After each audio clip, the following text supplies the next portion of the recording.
3 मछलियां। एक नदी के किनारे उसी नदी से जुड़ा एक बड़ा जलाशय था। जलाशय में पानी गहरा होता है, इसलिए उसमें काई तथा मछलियों का प्रिय भोजन जलीय सूक्ष्म पौधे उगते हैं। ऐसे स्थान मछलियों को बहुत रास आते हैं। उस जलाशय में भी नदी से बहुत सी मछलियां आकर रहती थी। अंडे देने के लिए तो सभी मछलियां उस जलाशय में आती थी। वह जलाशय लंबी घास व झाड़ियों द्वारा घिरा होने के कारण आसानी से नजर नहीं आता था। उसी में 3 मछलियों का झुंड रहता था। उनके स्वभाव भिन्न थे। अन्ना संकट आने के लक्षण मिलते ही संकट टालने का उपाय करने में विश्वास रखती थी। प्रत्यु कहती थी कि संकट आने पर ही उससे बचने का यत्न करो। यदि का सोचना था कि संकट को टालने या उससे बचने की बात बेकार है, करने कराने से कुछ नहीं होता, जो किस्मत में लिखा है वह होकर रहेगा। एक दिन शाम को मछुआरे नदी में मछलियां पकड़कर घर जा रहे थे। बहुत कम मछलियां उनके जालों में फंसी थी, अतः उनके चेहरे उदास थे। तभी उन्हें झाड़ियों के ऊपर मछलीखोर पक्षियों का झुंड जाता दिखाई दिया। सबकी चोंच में मछलियां दबी थी। वे चौंके। एक ने अनुमान लगाया, दोस्तों, लगता है झाड़ियों के पीछे नदी से जुड़ा जलाशय है, जहां इतनी सारी मछलियां पल रही हैं।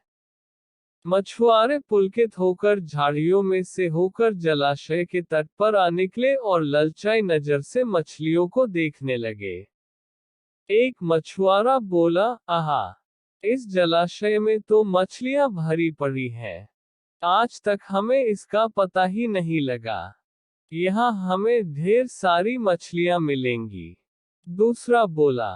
तीसरे ने कहा, आज तो शाम घिरने वाली है, कल सुबह ही आकर यहाँ जाल डालेंगे। इस प्रकार मछुआरे दूसरे दिन का कार्यक्रम तय करके चले गए। तीनों मछलियों ने मछुआरे की बात सुन ला थी। अन्ना मछली ने कहा, साथियों, तुमने मछुआरे की बात सुन ली। अब हमारा यहाँ रहना खतरे से खाली नहीं है। खतरे की सूचना हमें मिल गई है। समय रहते अपनी जान बचाने का उपाय करना चाहिए। मैं तो अभी ही इस जलाशय को छोड़कर नहर के रास्ते नदी में जा रही हूँ। उसके बाद मछुआरे सुबह आए, जाल फेंके मेरी बला से। तब तक मैं तो बहुत दूर अटखेलियां कर रही होऊंगी। प्रत्यु मछली बोली, तुम्हें जाना है तो जाओ, मैं तो नहीं आ रही। अभी खतरा आया कहाँ है, जो इतना घबराने की जरूरत है, हो सकता है संकट आए ही ना। उन मछुआरों का यहाँ आने का कार्यक्रम रद्द हो सकता है रात को उनके जाल चूहे कुतर जाएं, हो सकता है उनकी बस्ती में आग लग जाए, भूचाल आकर उनके गांव को नष्ट कर सकता है, या रात को मूसलाधार वर्षा आ सकती है और बाढ़ में उनका गांव बह सकता है। इसलिए उनका आना निश्चित नहीं है। जब वह आएंगे, तब की तब सोचेंगे। हो सकता है मैं उनके जाल में ही न फंसूं। यदि ने अपनी भाग्यवादी बात कही, भागने से कुछ नहीं होने का। मछुआरों को आना है तो वह आएंगे। हमें जाल में फंसना है तो हम फंसेंगे। किस्मत में मरना ही लिखा है तो क्या किया जा सकता है। इस प्रकार अन्ना तो उसी समय वहां से चली गई। प्रत्यु और यदि जलाशय में ही रही। भोर हुई तो मछुआरे अपने जाल को लेकर आए और लगे जलाशय में जाल फेंकने और मछलियां पकड़ने। प्रत्यु ने संकट को आए देखा तो लगी जान बचाने के उपाय सोचने। उसका दिमाग तेजी से काम करने लगा। आसपास छिपने के लिए कोई खोखली जगह भी नहीं थी। तभी उसे याद आया कि उस जलाशय में काफी दिनों से एक मरे हुए ऊदबिलाव की लाश तैरती रही है। वह उसके बचाव के काम आ सकती है। जल्दी ही उसे वह लाश मिल गई। लाश सड़ने लगी थी।